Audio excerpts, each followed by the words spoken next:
हाथों में लिस्ट लिए एमएसपी अनन्या सिंह अपनी बहन ललिता की शादी की साड़ी खरीदने अकेले बाजार जा रही थी। उसने लाल सलवार सूट, पैरों में साधारण जूते, चेहरे पर सादगी, न कोई बॉडीगार्ड, बस एक आम बहन की तरह बाजार पहुंची। उसे देख आसपास के दुकानदार पहचान भी न पाए कि कौन आई है। तभी उनकी नज़र सीधे उसी पुरानी कपड़ों की दुकान पर गई जहां वह पहले भी कई बार बिना सिक्योरिटी चोरी छिपे आ चुकी थी। एसपी अनन्या धीरे धीरे दुकान में दाखिल हुई। दुकान बड़ी नहीं थी, लेकिन चारों तरफ रंग बिरंगी साड़ियों के थान सजे थे। काउंटर पर मालिक हिसाब किताब में उलझा था और करीब 20 साल का एक लड़का ग्राहकों को साड़ियां दिखा रहा था। अनन्या को आते देख किसी ने खास ध्यान नहीं दिया। सबको लगा कोई आम सी ग्राहक होगी।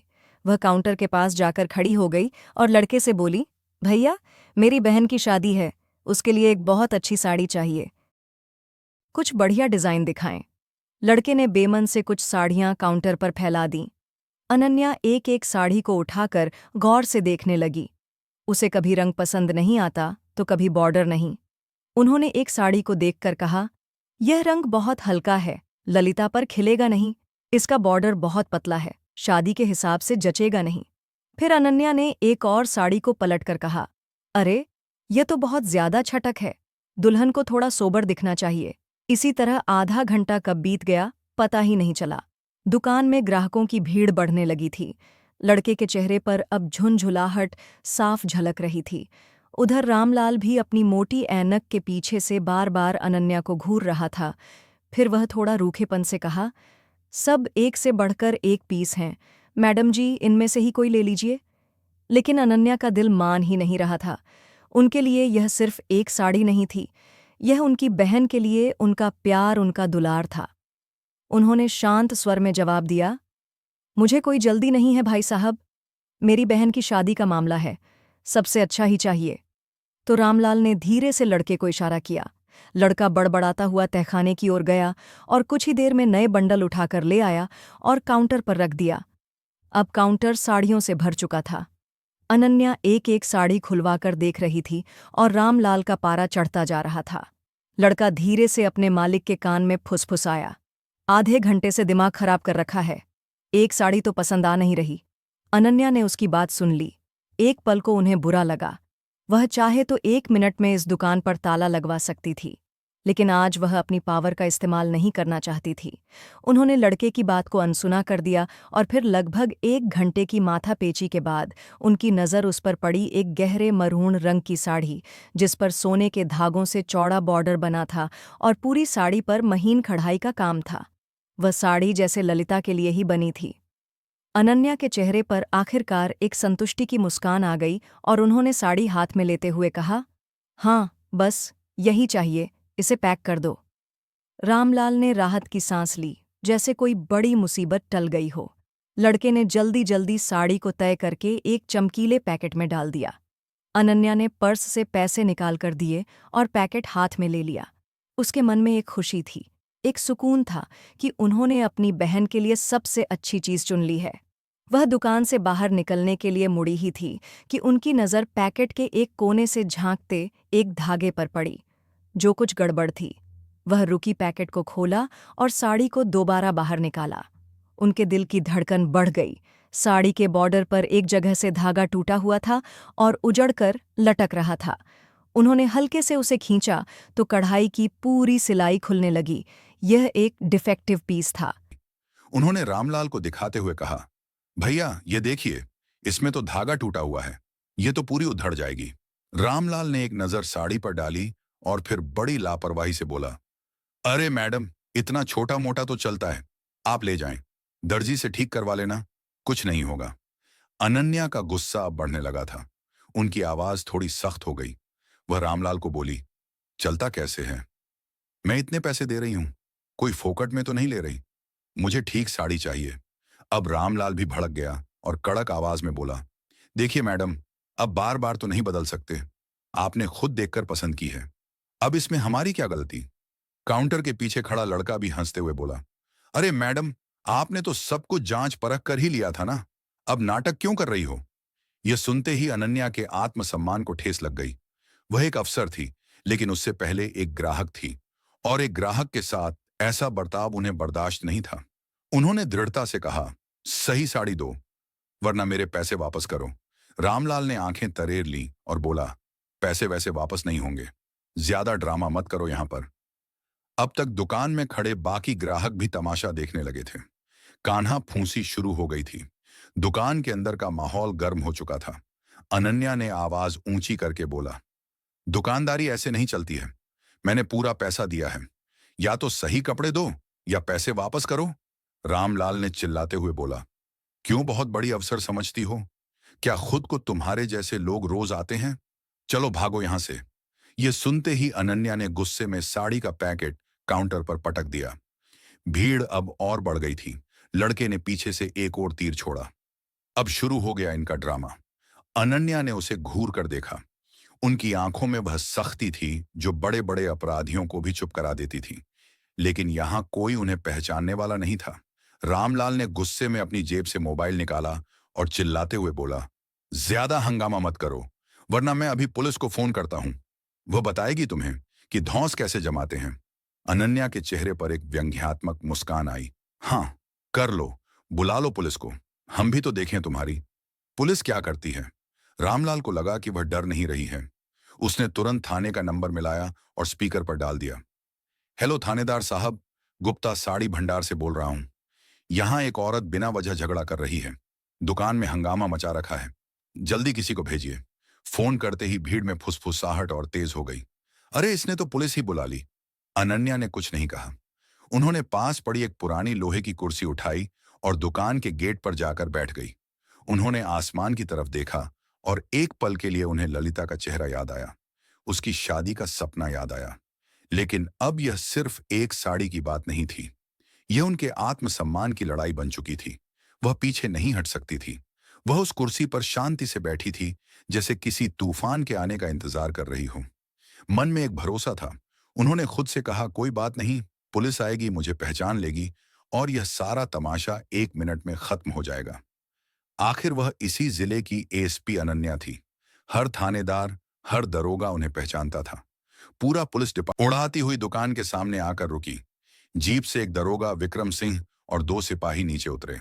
दरोगा विक्रम सिंह की तोंद बाहर निकली हुई थी और चेहरे पर एक अजीब सी अकड़ थी। भीड़ उन्हें देखकर किनारे हो गई। रामलाल दौड़कर दरोगा विक्रम सिंह के पास गया। उसने अनन्या की तरफ इशारा करते हुए कहा, साहब, यही है। वह औरत बिना बात के झगड़ा कर रही है। हमारी दुकान का माहौल खराब कर रही है। दरोगा विक्रम सिंह ने बिना कोई सवाल पूछे अनन्या को ऊपर से नीचे तक घृणा भरी नजरों से देखा। अनन्या अभी भी कुर्सी पर बैठी थी। उनके चेहरे पर थकान थी, लेकिन आंखों में एक उम्मीद भी थी कि अब सब ठीक हो जाएगा। तभी दरोगा विक्रम सिंह ने गरज कर पूछा, कौन हो तुम, क्या तमाशा लगा रखा है? यहां अनन्या ने शांत होकर जवाब दिया, तमीज से बात करो। फिर उन्होंने कहा, मैं अनन्या सिंह हूं। दरोगा विक्रम सिंह अकड़ते हुए बोला, अनन्या सिंह हो तो क्या हुआ? किसी रानी के खानदान से हो क्या? दरोगा विक्रम सिंह ने बीच में ही उनकी बात काट दी। क्या तुम्हें दुकान में हंगामा करने का लाइसेंस मिल गया है क्या? अनन्या ने एक गहरी सांस ली। शायद तुम्हें पता नहीं है कि तुम किससे बात कर रहे हो। दरोगा विक्रम सिंह जोर से हंसा। हाँ हाँ, पता है। अब सबकी मां बनोगी तुम। ज्यादा अकड़ मत दिखाओ, सीधे थाने चलो, वहां तुम्हारी सारी अकड़ निकालता हूं। एक सिपाही आगे बढ़कर अनन्या का हाथ पकड़ने लगा। अनन्या ने उसे घूर कर देखा तो वह एक पल को झिझक गया। यह देख भीड़ में खड़ी औरतें कान्हा फूंसी करने लगीं और बोली, यह तो अच्छे घर की है, पर है बड़ी झगड़ालू। तभी रामलाल ने दरोगा विक्रम सिंह को कंधे से पकड़कर धीरे से दुकान के अंदर ले गया। काउंटर के पीछे ले जाकर उसने अपनी पट की जेब से कुछ नोट निकाले और दरोगा विक्रम सिंह की जेब में खिसका दी। साहब, इसको उठा ले जाएं यहां से, उसने फुसफुसाकर कहा। यह हमारा धंधा खराब कर रही है। जो भी खर्चा पानी होगा मैं देख लूंगा। दरोगा विक्रम सिंह ने नोटों पर एक नजर डाली। उसके होठों पर एक गिरी हुई मुस्कान आई। रिश्वत की गर्मी ने उसकी अकड़ को और बढ़ा दिया। वह भीड़ की तरफ देखते हुए बाहर निकला। अनन्या अब भी उसी कुर्सी पर बैठी थी। वह सोच रही थी, अब तक तो इसने मुझे पहचान लिया होगा, अब यह नाटक खत्म होगा। पर दरोगा विक्रम सिंह ने सिपाहियों को इशारा किया। इस बार दोनों सिपाहियों ने आगे बढ़कर अनन्या की दोनों बाहें मजबूती से पकड़ ली। अनन्या चौंक गई। यह क्या बदतमीजी है? मेरी बात तो सुनो। दरोगा विक्रम सिंह ने सिटी बजाते हुए जीप की तरफ इशारा किया और बोला, बहुत बोल लिया तुमने, अब थाने चलो, वहीं पता चलेगा कौन कितना बड़ा अफसर है। भीड़ में से किसी ने ताना कसा, देखो देखो, बड़ी मैडम बनने आई थी, अब हवालात में चक्की पीसेंगी। रामलाल दूर खड़ा अपनी मूंछों पर ताव देते हुए हंस रहा था। एसपी अनन्या की आंखों में आग जल रही थी, लेकिन उस वक्त उनकी आवाज से ज्यादा भारी था कानून के रखवालों का वह हाथ जो आज एक बेकसूर को पकड़ रखा था। उन्होंने कोई विरोध नहीं किया। वह जानती थी कि अगर उन्होंने यहां अपनी पहचान बताई तो यह लोग शायद यकीन ना करें और तमाशा और बढ़ जाए। जीप का दरवाजा खुला। सिपाहियों ने उन्हें लगभग धकियाते हुए अंदर बिठा दिया। जीप का दरवाजा बंद हुआ और उनकी इज्जत, उनका पद, सब कुछ उस बंद दरवाजे के पीछे कैद हो गया। गाड़ी जैसे ही गली से बाहर निकली, रामलाल ने राहत की सांस ली और अपनी दुकान का शटर गिरा दिया। धंधा फिर से अपनी रफ्तार पकड़ लेगा, लेकिन एएसपी अनन्या सिंह की इज्जत को थाने के रास्ते पर घसीटा जा रहा था। पुलिस जीप धूल उड़ाती हुई थाने के गेट पर आकर रुकी। यहां बाजार की भीड़ तो नहीं थी, बस कुछ मुजरिमों के रिश्तेदार और पुलिस वाले थे। माहौल में एक अजीब सी उदासी और खामोशी थी। दरोगा विक्रम सिंह जीप से उतरा और एक सिगरेट सुलग कर कश लेने लगा, और सिपाही ने जीप का दरवाजा खोले और अनन्या को बाहर खींच कर निकाला गया। लेकिन अनन्या सिर्फ चुप थी। कोई बहस नहीं, कोई गिड़गिड़ाहट नहीं। उनकी सीधी नजर दरोगा विक्रम सिंह के चेहरे पर थी। लेकिन रिश्वत और अहंकार में डूबे उस दरोगा विक्रम सिंह को कुछ भी समझ नहीं आ रहा था। दरोगा विक्रम सिंह ने उन्हें धक्का देते हुए कहा, ले चलो थाने के अंदर। थाने में अंदर एक हेड कांस्टेबल बैठा फाइलें पलट रहा था। उसने पूछा, साहब ये कौन लड़की है? दरोगा विक्रम सिंह ने घमंड से कहा, यह बहुत बड़ी तोप बनी फिरती थी, एक दुकानदार से झगड़ा कर रही थी। ऐसे ही लोग शहर में दंगे करवाते हैं। इसे हवालात में डालो, सारी गर्मी निकल जाएगी। अनन्या ने एक आखिरी बार कोशिश की। मैं अनन्या सिंह हूं, हेड कांस्टेबल ने बीच में ही टोक दिया। नाम पता बाद में कागज में लिख लेंगे मैडम, पहले अंदर चलिए। एक सिपाही ने लोहे का एक भारी गेट खोला और उन्हें हवालात में डाल दिया। अंदर सीलन भरी हवालात थी। दीवारों से पपड़ी उतर रही थी और हवा में एक अजीब सी बदबू थी। एक कोने में टूटी हुई चारपाई पड़ी थी। अनन्या ने एक गहरी सांस ली। यह वही हवालात थी जिसका उन्होंने कुछ दिन पहले ही निरीक्षण किया था। आज वह खुद इसमें एक कैदी बनकर खड़ी थी। दरोगा विक्रम सिंह ने बाहर से ताला लगाया और जोर से हंसा और बोला, अब बनो अफसर और रानी बाई। हवालात की दीवारों पर अनन्या के चेहरे की परछाई कांप रही थी और मन ही मन सोच रही थी कि कितने नीचे गिर चुके हैं। ये लोग इनकी किए की सजा जरूर दूंगी। ये कैसा इंसाफ है जो सच और झूठ में फर्क नहीं कर सकता। इतना सोच ही रही थी तभी उसी थाने में हवालात के बाहर लकड़ी की एक पुरानी कुर्सी पर एक दूसरा दरोगा बैठा था।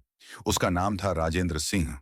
उम्र ज्यादा नहीं थी, लेकिन वो अपने काम में बेहद ईमानदार और तेज माना जाता था। वो एक केस की फाइल देख रहा था जब उसकी जीप के आने की, गेट के खटखटाने की और ताला बंद होने की आवाज सुनाई दी। राजेंद्र सिंह ने सिर उठाकर देखा। उसकी नजर हवालात की सलाखों के पीछे गई। अंदर लाल सूट पहने एक औरत चुपचाप जमीन पर बैठी थी, लेकिन उसके चेहरे पर कोई डर या घबराहट नहीं थी। वही शांति, वही तेवर, वही रुतबा जो उसने कई बार जिले की बड़ी बड़ी मीटिंग्स में देखा था। उसने अपनी फाइल बंद की। एक अजीब सी बेचैनी उसे हवालात की तरफ खींच ले गई। उसने पास जाकर हवालात के छोटे से झरोखे से अंदर झांका। एक सेकंड के लिए उसका माथा ठनका। अरे ये तो उसके मुंह से बस इतना ही निकला। उसने पास खड़े एक सिपाही को इशारा किया। ये कौन है? किस केस में लेकर आए हो? सिपाही ने हंसते हुए पूरी कहानी बता दी। साहब एक दुकानदार से झगड़ा कर रही थी। दरोगा विक्रम सिंह साहब पकड़ लाए। कह रहे थे बड़ी अफसर बनती थी। राजेंद्र ने उसकी बात पर ध्यान नहीं दिया। उसकी आंखें सीधे अंदर देख रही थीं। तभी हवालात में बैठी अनन्या ने भी नजर उठाकर उसे देखा। एक पल के लिए दोनों की आंखें मिली और अगले ही पल राजेंद्र का खून सूख गया। वह समझ गया कि कितना बड़ा बवंडर आ चुका है। यह कोई आम औरत नहीं है, यह पूरे जिले की एएसपी अनन्या सिंह है। वह सिपाही पर दहाड़ा, यह कोई मजाक नहीं है। गेट खोल जल्दी। सिपाही घबरा गया और बोला, पर दरोगा विक्रम सिंह साहब ने मना किया है। राजेंद्र की आवाज पूरे थाने में गूंज गई। मैंने कहा, गेट खोल, यह पूरे जिले की एएसपी अनन्या सिंह हैं। तुम्हारे जैसे 50 दरोगा विक्रम सिंह मिलकर भी इनका बाल बांका नहीं कर सकते। यह सुनते ही सिपाही के हाथ पैर कांपने लगे। उसने कांपते हाथों से चाबी निकाली और ताले में लगाई। ताला खुला, गुंडा हटा। राजेंद्र ने सलाखों के उस पार खड़ी एएसपी अनन्या सिंह को पूरी ताकत से सैल्यूट ठोका। उसकी आवाज में शर्मिंदगी की और सम्मान दोनों थे। मैडम, माफ कीजिएगा, हमसे बहुत बड़ी गलती हो गई। मैं अभी इस गलती की भरपाई करता हूं। हवालात की वही दीवारें जो कुछ देर पहले अनन्या की पहचान को मिटा रही थीं, अब सच को पूरी इज्जत से बाहर आते हुए देख रही थीं। हवालात का ताला खुलते ही एसपी अनन्या सिंह बाहर आई। उनका चेहरा शांत था, लेकिन उनकी आंखों में एक तूफान छिपा था।